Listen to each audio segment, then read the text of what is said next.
Sasa leo tunahitaji kuangalia kwa undani sana mada hii ya muhimu ambayo imekuwa na changamoto kubwa sana katika ulimwengu wa kidini. Imekuwa na changamoto kubwa sana. Watu wamechanganyikiwa juu ya mada hii, na nimeona niilete ili tuweze kuangalia kwa uzuri kwamba mtu anapokufa anakwenda wapi. Je, kuna kijiji cha watu waliokufa wanakwenda wanakaa? Hebu kwanza tujiulize, ili kupata jibu la msingi lazima ujiulize mwanadamu kaumbwa kwa namna gani. Ukishapata majibu utapata maana ya kifo. Sasa twende msomaji, si upo leo? Aha, yupo msomaji. Chukua kitabu cha Biblia takatifu, fungua Mwanzo sura ya 2 fungu la 7. Mwanzo sura ya 2 na fungu la 7. Biblia inasemaje? Inasema, ndio, Bwana Mungu akamfanya mtu kwa mavumbi ya ardhi. Bwana Mungu akamfanya mtu kwa mavumbi ya ardhi, akapulizia puani pumzi ya uhai. Akampulizia puani pumzi ya uhai. Mtu akawa nafsi hai. Mtu akawa nafsi hai. Kwa Mungu alipomuumba mwanadamu, alichukua udongo, akaufinyanga, akautengeneza. Lilipokuwa limdori, akapulizia pumzi ya uhai, mwanadamu akawa nafsi hai. Kwa mwanadamu ni udongo jumlisha pumzi ya uhai sawa sawa na nafsi hai. Kwa mwanadamu, wewe unayenisikiliza vizuri, umeumbwa kwa udongo. Hata kama ujipake marashi yanayonukia, lakini umeumbwa kwa udongo. Ila habari njema ni hii: mwanadamu anaheshimika sana mbele za Mungu, kwa sababu Mungu alishuka mwenyewe kwenye mavumbi ya ardhi, akayatengeneza mwenyewe, kisha akampulizia mwanadamu pumzi ya uhai, akawa nafsi hai. Sasa kifo sasa ni nini? Kama mwanadamu ameumbwa kwa udongo, kisha akapuliziwa pumzi ya uhai, akawa nafsi hai, kifo ni nini? Kitabu cha Ayubu sura 27 fungu la 3. Biblia inasemaje? Kwa kuwa uhai wangu ukali mzima ndani yangu. Kwa kuwa uhai wangu ungali mzima ndani yangu, ndio, na roho ya Mungu iko katika pua. Na roho ya Mungu iko kwenye pua. Ayubu anasema roho ya Mungu iko kwenye pua ya mwanadamu. Sasa kifo ni nini? Kifo ni nafsi hai toa pumzi ya uhai ambayo Ayubu anasema iko kwenye pua ile iliyopuliziwa. Hiyo ukiondoa, kinachosalia ni nini? Ni udongo. Maana Biblia imeweka wazi kwamba mwanadamu ameumbwa kwa udongo jumlisha pumzi ya uhai sawa sawa na nafsi hai. Kwa hiyo kifo, unaichukua nafsi iliyo hai, alafu unaondoa kile ambacho Ayubu anasema Mungu alikipuliza kwenye pua ya huyu mwanadamu. Ukikiondoa, kinachosalia ni udongo. Ni udongo. Hiyo ndio Biblia. Sasa msomaji, twende mbele zaidi. Kitabu cha Ayubu sura ya 14 fungu la 10 mpaka fungu la 14. Kitabu cha Ayubu sura ya 14 fungu la 10 mpaka fungu la 14. Anasemaje? Anasema, ndio, lakini mwanadamu hufa. Lakini mwanadamu hufa, sawa.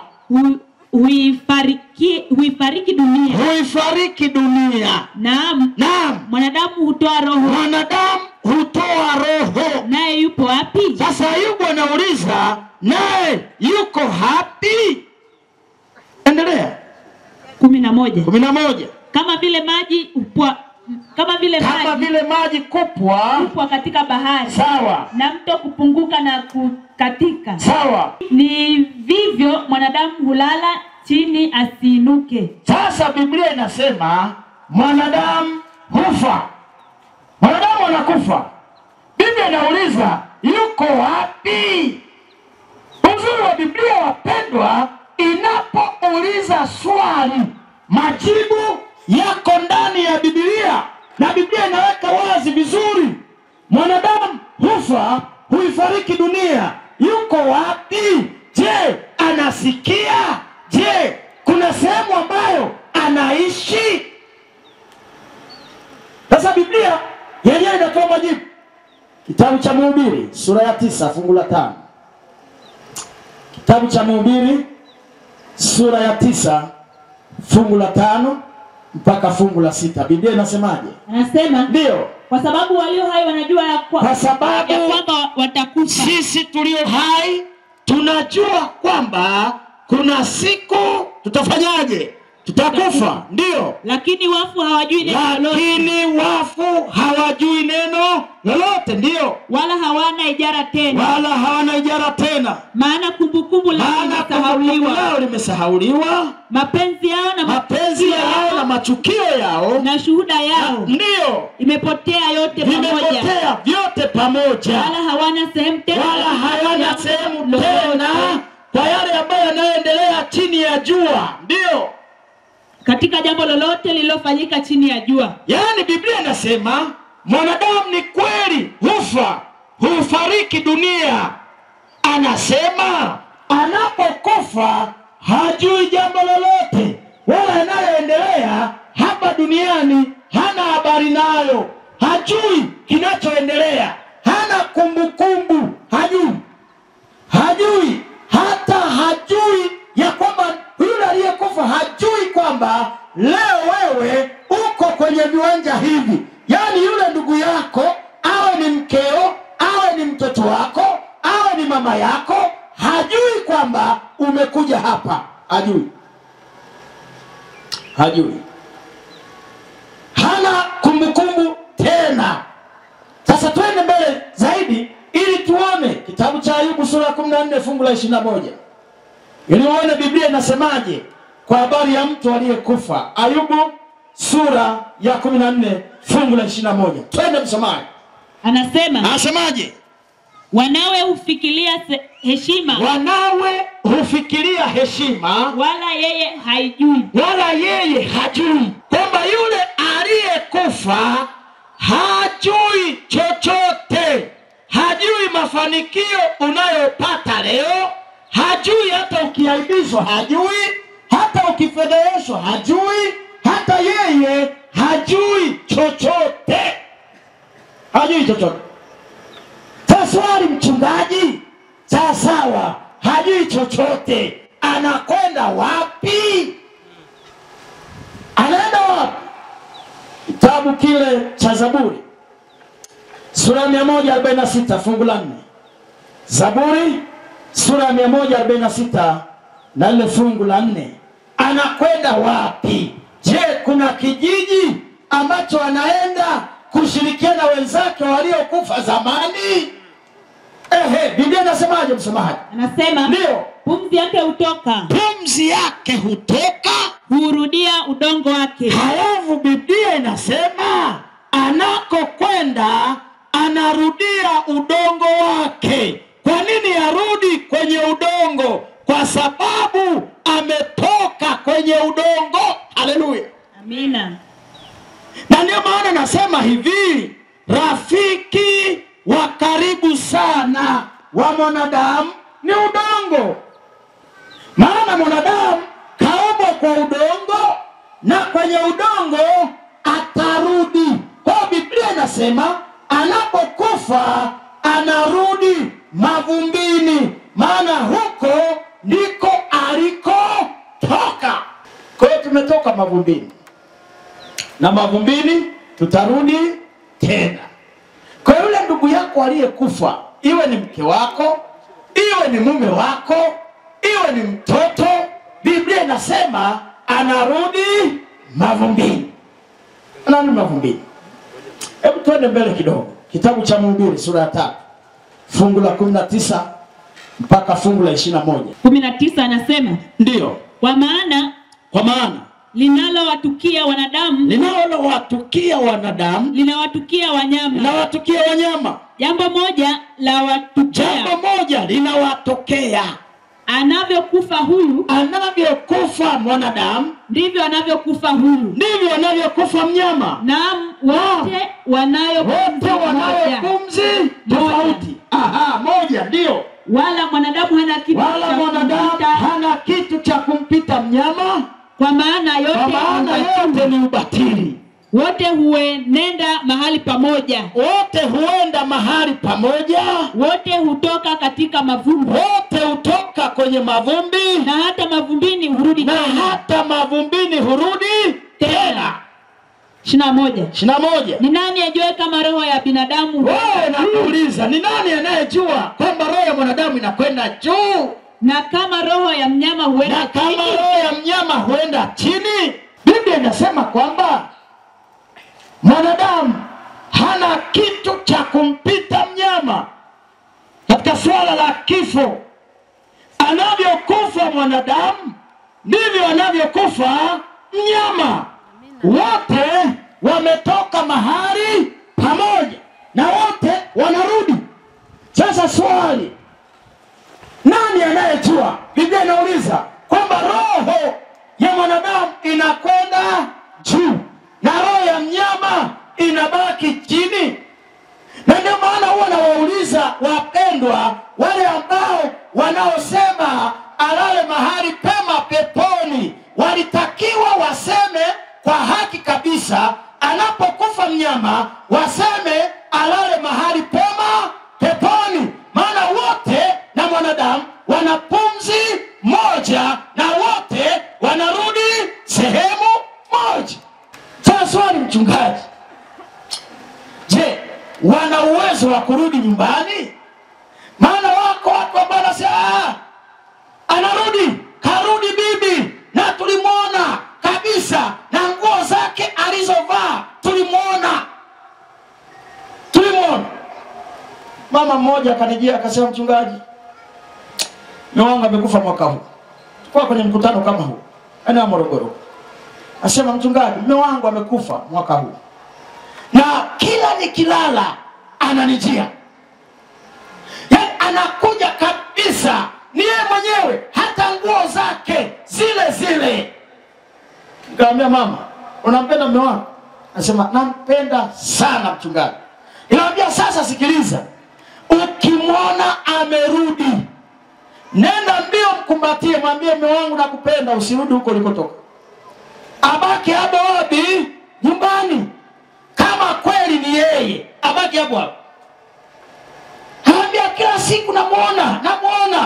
Nikamfundisha vizuri, nikamwelekeza ni nini anachokiona. Maana leo kuna tabia anasema mtoto wa kwanza wa kiume anapozaliwa apewe jina la baba, halafu mtoto wa kike apewe jina la nani? La bibi. Na usipompa akiwa mdogo, bibi atarudi, yule aliyekufa atamfinya mtoto, atakutesa usiku, atalia mpaka umpe jina la bibi yake, ndipo atanyamaza. Na ndio maana mimi nimezaliwa huko, mtoto wa kiume wa kwanza wa nyumbani kapewa jina la babu. Sasa nikanajiuliza kwamba huyu bibi anayerudi kumfinya mjukuu analia, hana huruma. Anakuja bibi anamtesa mjukuu wake, analia usiku kucha halali. Huyu bibi kweli alikuwa na huruma kwa mjukuu wake?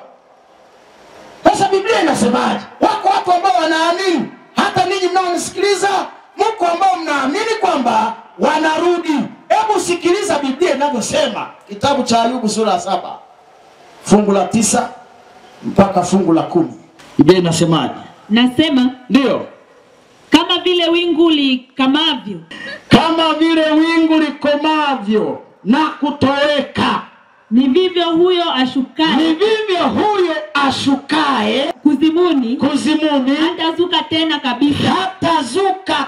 kabisa. 10. Ndio. Hatarudi tena nyumbani kwake. Wala mahali pake. Hapatamjua tena. Hiyo ni Biblia.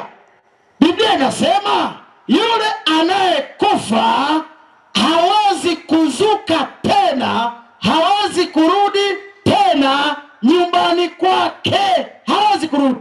Sasa swali, mchungaji, mbona alirudi? Ana viatu vile vile, ana nguo zile zile. Nataka niwaambie watu wa Kitasha muelewe, anayerudi sio ndugu yako aliyekufa. Hapana, anayerudi ni shetani aliyevaa umbile la ndugu yako. Anataka kuaminishe kwamba mtu akifa hafi. Na hilo alianza nalo kwenye bustani ya Eden, mkila hamtakufa. Mungu anasema mkila mtakufa. Na ndio maana leo amewaaminisha watu wameamini. Ndio maana leo una uwezo wa kulala na panya uliyemuua wewe mwenyewe, ukaogopa kumtoa nje usiku, akalala hapo chumbani mpaka asubuhi. Lakini ngoja afe mume wako unayempenda, saa hiyo unahama chumba. Unahama. Kwa nini unahama? Maana Biblia inasema wote wanayo pumzi moja, anavyokufa huyu ndivyo anavyokufa huyu. Sasa unahama kwa nini kama unalala na panya ndani aliyekufa? Ndio maana leo watu wengi wanasema, mchungaji, hata kaburini nikipita nywele zinasisimka. Una matatizo. Kwa nini zisisimke? Ni kwa sababu unaamini na umeaminishwa na shetani kwamba mtu akifa hajafa, anaweza akarudi.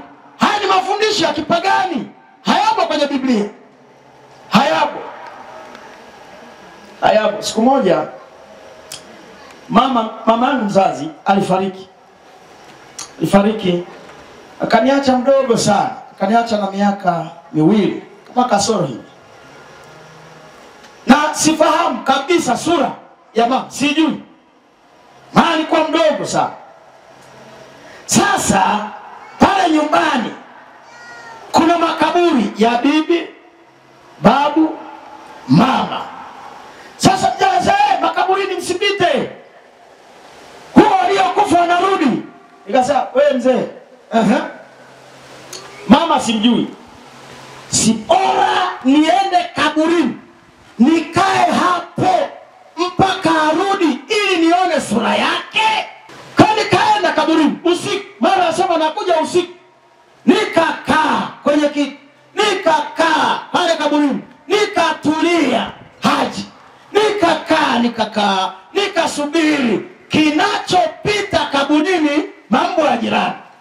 Abida yanaenda yanarudi, yanapita yanaenda yanarudi. Uongo wa shetani leo ambao ameueneza kila mahali, anapingana na fundisho la Mungu kwamba mtu akifa amekufa. Lakini shetani analeta fundisho kwamba mtu akifa hajafa bado, anaenda sehemu fulani na anaendelea kuishi na ana uwezo wa kurudi tena nyumbani kwake. Na leo watu wanaogopa, watu waliokufa wanaogopa kabisa, na wanaogopa makaburi. Na kuna makaburi, nilikuwa naishi Mwananyamala, Dar es Salaam. Pale Kinondoni kuna makaburi mengi.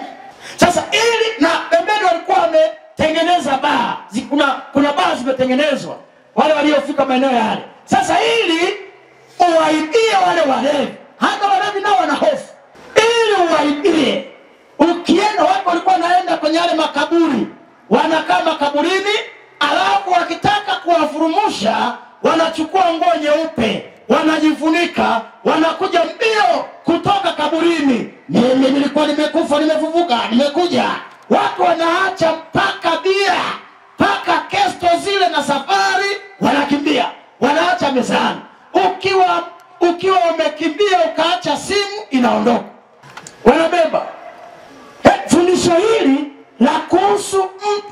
aliyekufa, kuhusu kifo, limewachanganya wengi sana, limewachanganya wengi sana. Maneno yasiyofaa ambayo yanatumika leo ni haya maneno yasiyofaa. Kifo ni kazi ya Mungu, maneno haya hayafai. Kazi ya Mungu haina makosa, hayafai. Tulimpenda, lakini Mungu alimpenda zaidi. Maneno yasiyofaa.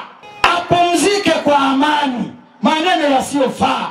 Tangulia mbele za haki, maneno yasiyofaa. Alale mahali pema peponi, maneno yasiyofaa. Haya ni ya wapi? Ya wapagani. Lingine, tuonane asubuhi ile njema, maneno ya wapagani. Na kuna watu ambao wameshamwamini Mungu, lakini ukienda amefiwa na baba, anaweka status ile picha ya yule aliyekufa, alafu anaandika tuonane asubuhi. Unamwambia nani? Yule aliyekufa mtaonana asubuhi iliyo njema, ama ni wale walioko hai? Maana ukishaandika na ukaweka picha ya huyo aliyekufa na ukaandika maneno tuonane asubuhi iliyo njema, tayari haya ni maneno ya kipagani. Haya ni ya kipagani, hayako kwenye Biblia, hayako kwenye Biblia. Yote haya yamlaze mahali pema peponi, apumzike kwa amani, ni maneno ya kipagani. Maana Biblia iko wazi kwamba mtu akifa hajui jambo lolote, anarudi mavumbini, anarudi mavumbini. Swali mchungaji, tunaruhusiwa kuwaomba lolote hawa waliokufa? Kitabu cha Kumbukumbu la Torati sura ya 18 fungu la 9 mpaka fungu la 12. Biblia inasemaje? Inasema, ndio, utakapokwisha kuingia katika nchi ya kupaye Bwana. Sawa.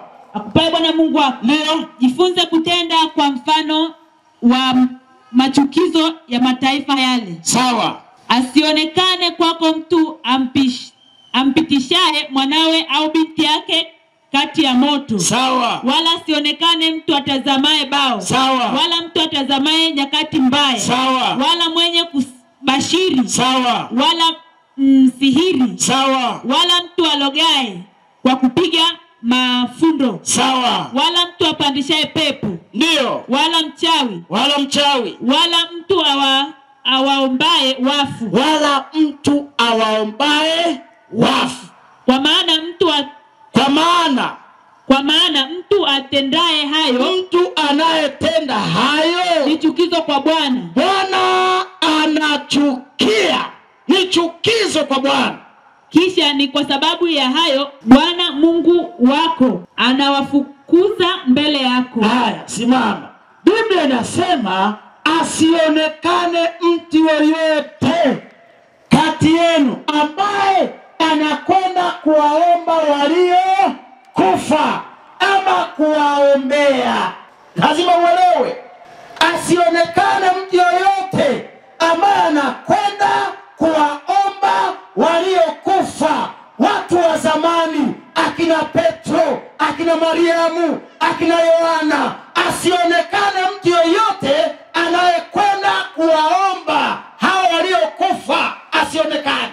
Lakini asionekane mtu yoyote ambaye atakayewaombea waliokufa. Bwana anasema ni chukizo. Huo ni ushirikina, ni uchawi. Yaani wewe kama una tabia ya kuwaombea waliokufa na kwenda kuwaomba waliokufa, unafanya ushirikina. Wao ni sana washirikina wengine. Ni ushirikina. Huo ni ushirikina. Biblia iko wazi kwamba mtu akifa hajui jambo lolote. Usiende kuwaombea wala kuomba jambo lolote kwao. Kwanza unaenda kaburini kuomba udongo, maana Biblia inasema narudi wapi? Dongoni. Sasa unaenda kaburini kuzungumza na udongo. Kwani una akili? Na hili mimi nimeshuhudia sana, maana nimezaliwa hapa. Na uzuri ni mtoto wa mwisho nyumbani. Nilikuwa natembea na mzee na alikuwa ananifundisha namna ambavyo unafanya matambiko. Mbuzi anayechinjwa kwa tambiko, alikuwa ananielekeza unachukua ule ulezi. Kuna sehemu inaitwa kishingiri, sehemu ya kiuno hii.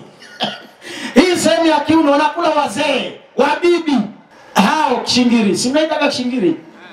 Alafu kidari huko wanakula wazee. Yaani walikuwa wanakula vitu vizuri. Kati ya nyama tamu zote zenye mafuta ni hapa na hapa. Hapo watoto wanakula utumbo. Sasa mzee nikaa namwangalia anafanya, tunaenda makaburini. Kwenye migomba huko. Anachinjwa mbuzi, anapochinjwa kuna jani ambalo linaitwa isale. Lile jani lile analichukua, anaweka juu ya yale mavi ya ng'ombe, ya mbuzi, alafu anakata vipande vidogo vidogo vya nyama, anaviweka pale na anasema wanakuja wale waliokufa kula. Sana nikauliza, maana nilikuwa mjanja sana. Nikauliza, wanakuja kweli? Akasema ndio wanakuja, na usije ukaenda pale, maana ukienda wakikukuta wanakuvua nguo zote, wanaziacha hapo juu, alafu wanaondoka na wewe. Sasa siku moja nikamwambia mzee, sasa hebu chinja, alafu uziache pale zile nyama, alafu mwambie mama aje ale. Ni vizuri nikaondoka naye. Maana sijawahi kumwona sasa, angalau na mimi nipate upendo wa mama. Sasa usisubutu. Nikasema ngoje. Maana nilikuwa mjanja. Nikasema ngoje. Siku hiyo nikatai, tumemaliza yote na vile vinyama viko pale juu. Tukaenda, nikarudi nyumbani, nikasema ngoja niende taratibu. Nikaenda kwenye kahawa.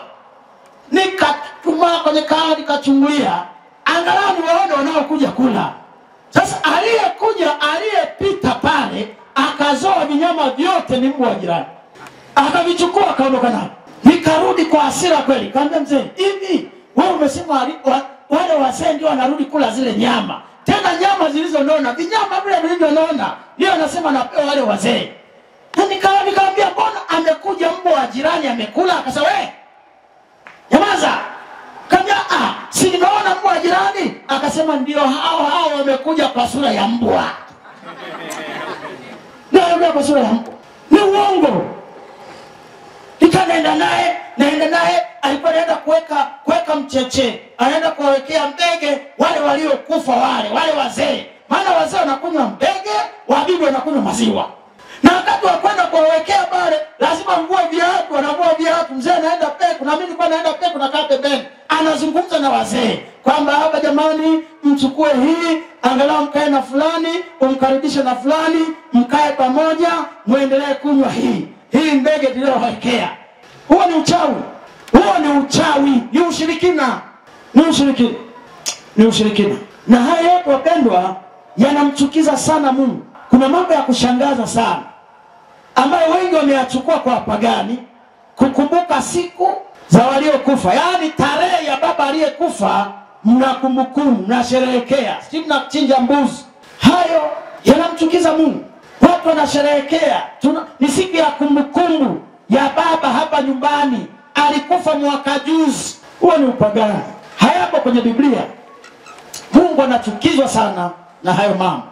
Na leo ili ujue kwamba shetani ametupeleka mbali sana, leo hii kuna vyama vya kufa na nini na kuzikana. Yaani mtu anakufa Dar es Salaam, wanaandaa fedha za kutosha na kodi, gari linakuja mpaka Rombo, maana kuna chama cha kufa na nini na kuzikana. Lakini wapendwa, ili muone shetani amecheza na akili zetu, hakuna vyama vya kusaidiana wakati mnaugua. Yaani mtu amelazwa Muhimbili, anahitaji 300,000 ya operation, haipo. Na kuna na yuko kwenye chama cha kufa na kuzikana. Wanasubiri ufe. Mchungaji anasema hakuna anayeleta 300,000. Ukifa chama mwenyekiti anaitisha wajumbe. Tayari kaenda. Unatoa nini? Asa natoa 300,000, unatoa jeneza, unatoa hivi. Lakini huyu jamaa yuko Muhimbili Mloganzila pale, hana 300,000. Leo nyumbani ndio mnaandaa, tunasubiri mwili. Haujawahi kwenda hata kumuona, kumsalimia. Shetani yako mambo ya ajabu sana yanayoendelea. Mtu akifa mara wengine ananyoa nywele. Huo ni uchawi. Yaani wengine akifa anaambiwa atembee peku, avue viatu. Ukichomwa na sindano Haya mafundisho hayapo kwenye neno la Mungu. Hayapo wapendwa, hayapo. Ni ushirikina. Hayapo kabisa kwenye Biblia. Hayapo. Sasa mchungaji, swali, kujengea makaburi nayo inashangaza sana. Yaani mtu ametengeneza kaburi, kaliweka marumaru, halafu nyumba anayolala haina hata rafu, yaani haina hata simenti, lakini kaburini kaweka kioo. Kaburi linang'aa, liko safi, marumaru ya kutosha, lakini ukiangalia chumba wanacholala watoto wanalala kwenye vumbi, wanalala kwenye vumbi. Unaona ushirikina? Uongo wa shetani. Shetani ameteka sana akili za watu, na anawaambia kaburi ni nyumba ya milele. Aliyewaambia nani? Tunampeleka kwenye nyumba ya milele. Kaburi sio nyumba ya milele. Haleluya.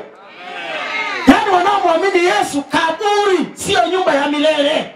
Hata ambao ni waovu watakuja kufufuliwa pia toka makaburini, wapokee ujira wao. Kaburini ni sehemu ya muda kidogo tu, bado liko tumaini. Yesu anarudi. Haleluya. Ni sehemu ya muda kitambo kidogo, yeye ajaye atarudi. Sasa uongo wa shetani. Kuna sehemu inaitwa toharani, pagatori. Wanasema ni jela za roho za wanadamu wa dhambi, ambazo ni lazima ziteswe kwa kipindi maalum kabla hazijatwaliwa kwenda mbinguni. Wanasema ni mahali zinapokwenda roho zilizotoka duniani zikiwa zimehesabiwa haki, lakini bado zinahitaji utakaso wa mwisho. Kwa kabla hazijapelekwa kwenda mbinguni, lazima watoe sadaka, waombe, wamwombee ili atoke hapo, atakaswe sasa, aingie mbinguni. Sikiliza wapendwa wa Kitasha, kama atakuja mchungaji hapa na akawaambia toeni fedha ili ndugu yako aombewe eti aingie mbinguni, umeliwa. Yaani hiyo hela umeliwa. Chukua hiyo hela, nenda kanunue jogoo, kunywa supu. Kunywa supu, wanunulie watoto wafurahi. Maana mtu anapokufa, hata kama uite wachungaji wote duniani na maaskofu wote na padri wote na mashehe wote wakuombea usamehewe dhambi zako, hautasamehewa hata kidogo. Maana umeshakufa, mahesabu yamefungwa tayari. Sasa leo zinaibwa, jamani leteni, changeni sadaka, tukamwombee fulani. We mama, hizo fedha kula. Maana leo wametokea wajanja kila mahali. Na niwaambia jana, hawatumii vitabu vya hadithi ya sungura, wanatumia Biblia kuwapotosha watu.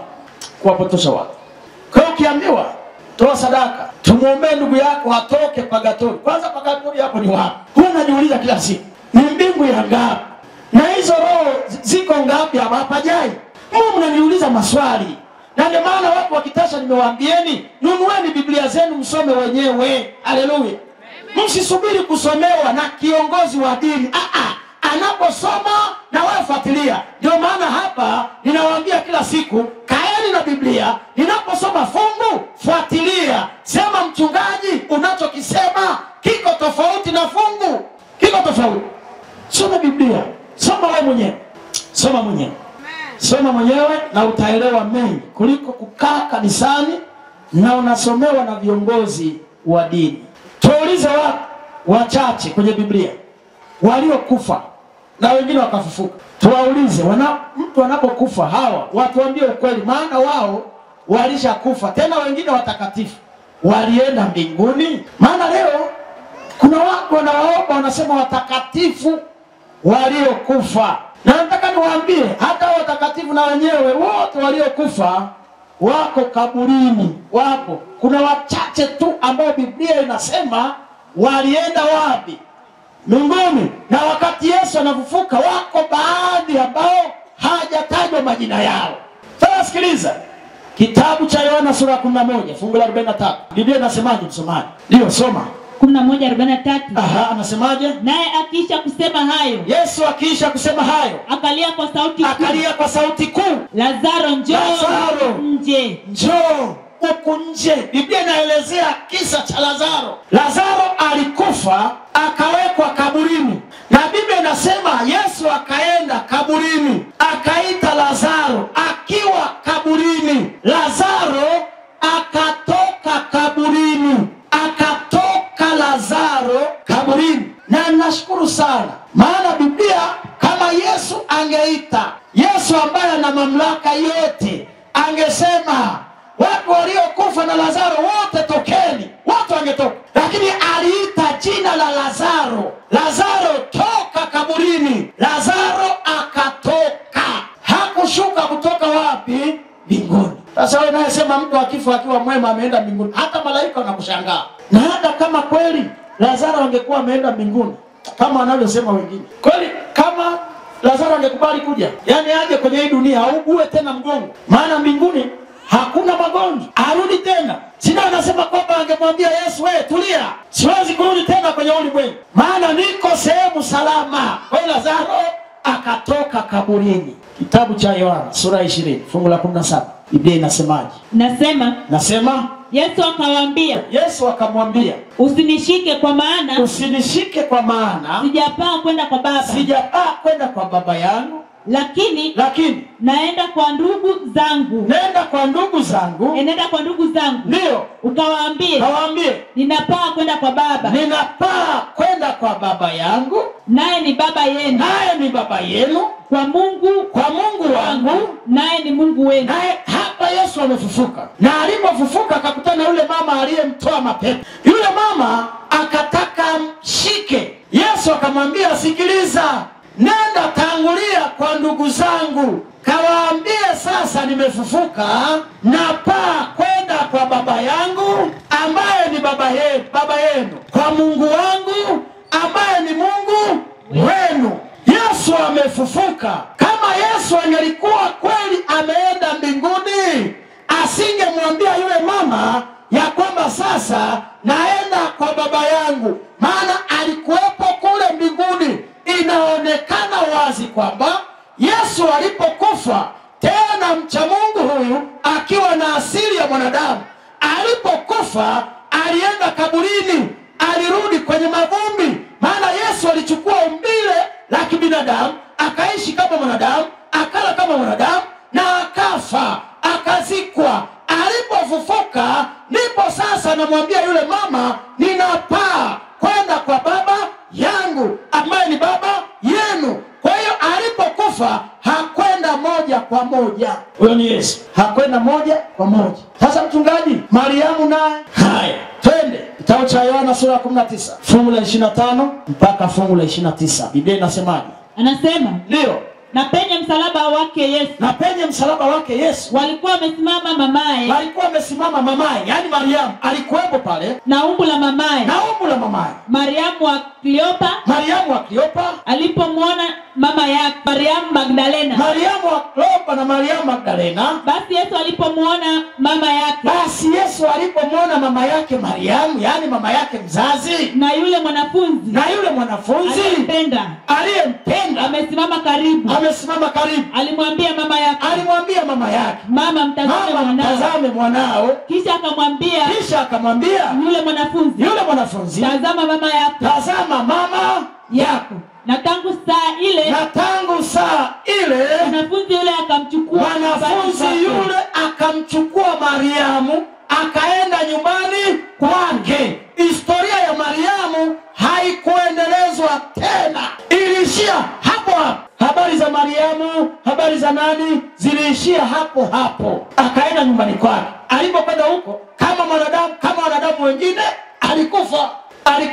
Hakuna sehemu ambayo alisema alipaa kwenda wapi, mbinguni, ama alitwaliwa. Hamna. Sasa yeye kama wanadamu wengine, Biblia inakataza pia asipelekewe maombi, wala usimwombee. Huo ni uchawi. Yesu tu ndio mwanaume ambaye alikuwa na uwezo, aliutoa uhai wake akafa. Halafu mwanaume huyu akautwaa tena. Biblia inasema akautwaa tena. Huyu ndiye ambaye aliyekufa akashinda kaburi. Huyu ndiye ambaye unapaswa uende umpelekee matatizo yako. yako. Haleluya. Peke yake. Lakini hao ambao wamekufa hawajashinda kaburi, wanasubiri ufufuo, uende uombe shida zako, yuko mavumbini hata kusikia, maana Biblia inasema kumbukumbu lao limesahauliwa. Habari njema ni kwa wale ambao wanamwamini Yesu, wale ambao wamempokea Yesu kuwa Bwana na Mwokozi wa maisha yao. Kwa kuwa Yesu alikufa halafu akafufuka, habari njema ni hii, na wao pia hata kama watakufa, kwa kuwa Yesu alishinda kaburi, yeye ndiye ambaye atakayewapa uwezo wa kushinda kaburi. Haleluya.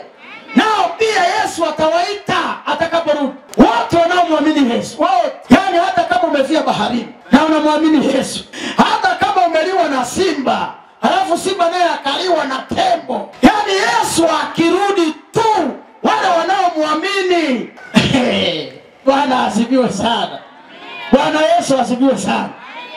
Ni habari njema sana kwa wanaomwamini Yesu, kwa wale ambao hawaombi wafu, maana ukiomba wafu tayari ni dhambi. Hawaombi wafu, wale wanaomwamini Yesu. Biblia inasema Yesu akirudi wataamshwa toka kaburini. Tena Biblia inasema, nenda kasome Biblia vizuri, hata kufa kwao hakuna maumivu. Haleluya. Hiyo si habari njema hiyo? Tena kufa kwao ni kulala, wamelala. Yani kama jana ulivyolala usiku wa manane, haujui chochote, hausikii chochote, mpaka ile asubuhi unashtuka. Yani ni sana mtu sasa aliyekufa ndivyo tutakavyoamka wewe. Yani kama umelala usiku mmoja jana. Haleluya.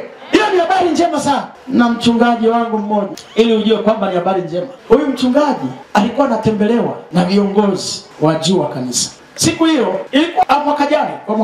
Siku hiyo akamwambia mke wake, sasa kuna wageni wanakuja, chukua watoto, tangulieni, mimi nitakuja baadaye. Mama akaogesha watoto, wakanywa chai, watoto yeye akunywa, yeye jiandaeni, mimi nitakuja baadaye. Mama na watoto wakaanza safari, wakaenda kanisani. Walipofika asubuhi siku ya Sabato, wageni wanakuja, wamefika wageni, mchungaji hayupo. Piga simu inaita. Mama akakaa, wageni wamefika, ibada imeisha, wanauliza jamani, huyu mchungaji wa mtaa yuko wapi? Asema amesema anakuja. Mama akipiga simu haipo, inaita lakini hapokei. Mama akarudi nyumbani mbio. Alipofika akakuta mlango uko wazi. Chai aliyoweka wenzani baba amekunywa. Alipoingia chumbani kama wanavyotaniana, akaenda kitandani akamwambia baba fulani, wewe mpaka saizi umelala? Alimfunua, alikuwa amejifunika blanketi. Alipomfunua akakuta mchungaji amevaa suti, amevaa na tai, alafu amenyoosha mikono, amefumba na macho na amejifunika blanketi. Alipomshika akakuta ameshapoa, geuza, amepoa. Mama akaanza kulia mbio kanisani. Wazee wanakuja, wanakuta mchungaji alishalala, amepumzika, amejinyoosha. Tena alijifunika kwanza blanketi, alafu akanyoosha mikono, yakanyooka kabisa, alafu akafumba macho. Mama akaona kama tabasamu la siku zote, kumbe mzee keshalala. Na wapendwa, nadhani waambie, Biblia inasema Yesu anarudi tena, na akirudi Yesu, wale wanaomwamini watafufuliwa. Nadhani waambie, wewe unaomwamini Yesu, usiogope kifo, usiogope kaburi, lina mwisho wake. Usiogope, hata ukilala, akirudi utaamshwa. Haleluya. Bwana asifiwe sana. Hiyo ndio habari njema kwa wale waliokabidhi maisha yao kwa Kristo. Hiyo ndio habari njema. Miili hii tulionayo itabadilishwa. Yani Paulo anasema kaburi litashindwa, halitakuwa na uwezo tena. Haleluya. Yani ili uwe na furaha hii, mpokee Yesu awe Bwana na Mwokozi wa maisha yako.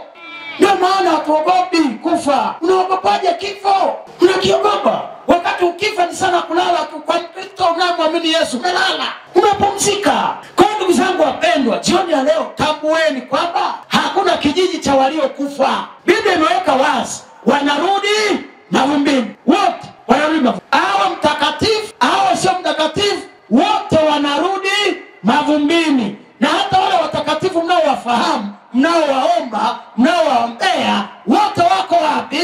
Mavumbini. Wako mavumbini. Yesu ndiye ambaye alishinda kifo. Yeye ndiye ambaye mwenye uwezo wa kufufua. Sasa wale mchungaji ambalo sasa namaliza nao. Sasa mchungaji, je, kuna ubaya wowote sasa kuchukua jeneza na mtu aliyekufa na kumpeleka kanisani na kufanya ibada? Kusoma kwangu Biblia Mwanzo mpaka Ufunuo sijawahi kuona kama Biblia imenyamaza. Mchungaji naye anafanyaje? Nyamaza. Kwa na mimi na nyamaza. Biblia hujasema kwamba ni dhambi ama si dhambi, imenyamaza kimya. Sasa leo lazima mtambue kwamba hili jambo lilianzia wapi, la kuchukua maiti na kuingiza kanisani na kumwombea na kumfanyia ibada. Lilianza katika mji wa Rumi. Soma historia. Kulikuwa na kikundi ambacho walikuwa mtu akifa kwenye kile kikundi wanamchukua, wanaenda naye mpaka altare pale, wanaenda naye mpaka altare, wanamfanyia ibada. Kwenye karne ya 7 mpaka ya 12 ndipo ambapo ilitokea liturujia, mpangilio wa ibada kwa ajili ya mtu aliyekufa. Kwa hapo ndipo mpangilio ulipotokea, na ndipo mtu aliyekufa akaanza kuombewa. Mpangilio ukaanzia hapo. Toka mwanzo huko hilo jambo halikuwepo. Hata Yesu alipokuwa hapa duniani halikuwepo. Sasa ninyi Waadventista, mbona mnafanya ibada? Mtu akifa, ibada inayofanywa na Waadventista wa Sabato sio ibada ya kuombea aliyekufa, Bwana asifiwe, ila ni ibada ya kuambia walio hai ya kwamba nao pia kuna siku mnapotazama hili jeneza hili na nyinyi mtaingizwa. Tengenezeni maisha yenu. Haombewi aliyekufa wala afanyiwe ibada. Ndugu zangu, naamini kwamba kila mtu ameelewa. Bwana asifiwe sana. Amen. Yaani kila mtu ameelewa. Na habari njema, mkabidhi Yesu maisha yako. Mkabidhi Yesu. Hata ukifa leo, ukiwa umemsalimisha maisha yako kwa Kristo, akirudi atakufufua. Inakuwepo tumaini. Tumaini lipo. Haleluya. Amen. Wale wanaomwamini Yesu, tumaini lipo.